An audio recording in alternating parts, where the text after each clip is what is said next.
12ஆம் வகுப்பு கணிதம் அலகு 7 வகை நுண் கணிதத்தின் பயன்பாடுகள் பயிற்சி 7.1 5ஆம் கணக்கு பார்க்கலாம். எக்ஸ் நீளம் உள்ள அதாவது மீட்டரில் ஒரு மெல்லிய கோளின் நிறை m(x) கிலோகிராமில் m(x) √3x என கொடுக்கப்பட்டுள்ளது எனில் x 3 மற்றும் x 27 மீட்டர் எனும் பொழுது நீளத்தை பொறுத்து நிறையின் மாறுபாட்டு வீதத்தை காண்க என கேட்கப்பட்டுள்ளது. நீளம் அப்படிங்கிறது எக்ஸ். இப்போ எக்ஸை பொறுத்து நிறை எம்மின் மாறுபாட்டு வீதம் என்னன்னு கணக்கிட சொல்லி கேட்டிருக்கு.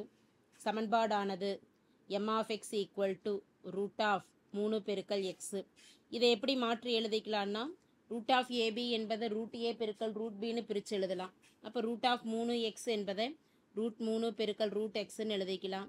√3 மாறிலி மதிப்பு அப்படியே இருக்கட்டும். √x என்பதை எக்ஸின் அடுக்கு 1/2ன்னு குறிப்பிடலாம்.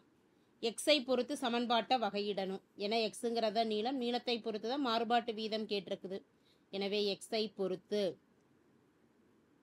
எம் என்ற நிறையை வகையிட கிடைக்கக்கூடிய மதிப்பானது dm/dx. √3 அப்படியே இருக்கும்.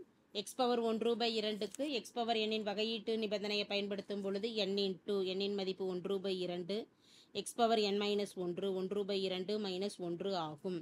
இதை சுருக்கும் பொழுது 1 பெருக்கல் √3 √3/2 1ல் அரை போயிடுச்சுன்னா 1/2 மதிப்பு -1/2ன்னு வரும். 1 பெரிய எண்ணாக இருக்கிறதுனால அப்போ -1/2 அப்படிங்கிறது ஆக்சுவலாக எங்கே வரும், நமக்கு கீழே பகுதிக்கு கொண்டு வந்துடலாம்.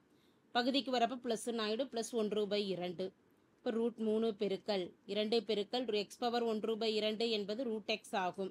இது dm/dxின் மதிப்பு. dm/dx என்பதை m'(x)ன்னு நம்ம குறிப்பிடலாம். x 3 மற்றும் 27 மாறுபாட்டு வீதம் கணக்கிட சொல்லி கேட்டிருக்கு. அப்போ முதல்ல 3ன்னு பிரதியிடலாம். x 3 எனில் m'(3) மதிப்பானது √3/2 பெருக்கல் எக்ஸுக்கு பதிலாக √3ன்னு பிரதியிடுறோம். √3 கேன்சல் ஆக போக 1/2. எனவே மதிப்பானது 1/2 kg/மீட்டர் ஆகும்.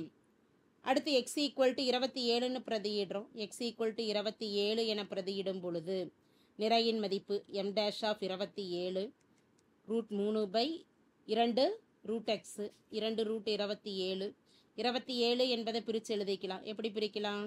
9 பெருக்கல் 3 √9 பெருக்கல் 3ன்னு கொடுத்துட்றோம். √3 கேன்சல் ஆகிடுது. 1/2 பெருக்கல் 3 √9 வர்க்கமூல மதிப்பானது 3 பர்ஃபெக்ட் ஸ்கொயர் நம்பர் தான். எனவே இதை கேன்சல் பண்ணிட்டோம்னா 1/6. எனவே தேவையான மாறுபாட்டு வீதம் 27 x 27/27 எனும் பொழுது மாறுபாட்டு வீத மதிப்பானது 1/6 kg/மீட்டர் ஆகும். தேங்க்யூ.